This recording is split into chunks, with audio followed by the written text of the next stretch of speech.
তোমরা তো সকাল থেকে মিনি ব্লগগুলো পরপর পাচ্ছ, আর এখন দেখো তোমাদের সাথে শেয়ার করি আমাদের লক্ষ্মী ঠাকুরানির একদম লুক কি কেমন লাগছে অবশ্যই কমেন্ট করে জানিও। আর এইদিকে হচ্ছে আমাদের কলাবউ রেডি হয়ে গেছে, আমি চলে এসেছি রান্নাঘরে।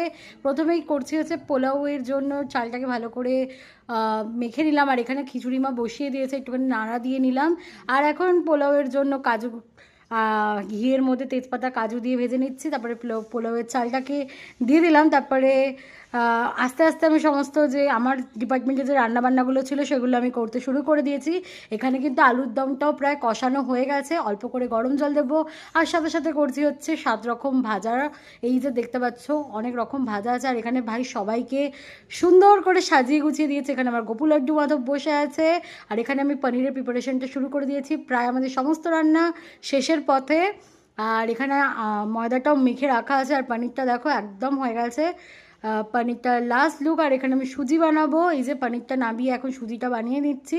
তারপর গরম গরম লুচি ভাজবো, অনেকটা ময়দা মাখা হয়েছে। তো এবার একে একে লুচিগুলো বেলে নিয়েছি, এবার পরপর ভেজে নেব। খুব সুন্দর করে ফুলছিল লুচিগুলো, বেশ ভালো হয়েছিল। আর তারপরে আমি তোমাদেরকে একটুখানি দেখিয়ে দিই, লুচিটা দিয়ে এখানে তোমার ভোগ প্রসাদ নিবেদন করা হয়ে গেছে, ভাই পুজোয় বসে পড়েছে। আমাদের বাড়িতে কিন্তু লক্ষ্মী পুজো আমার ভাই আমরা সবাই মিলেমিশেই করি। তো চলো নেক্সট পার্টে আবার দেখা হচ্ছে।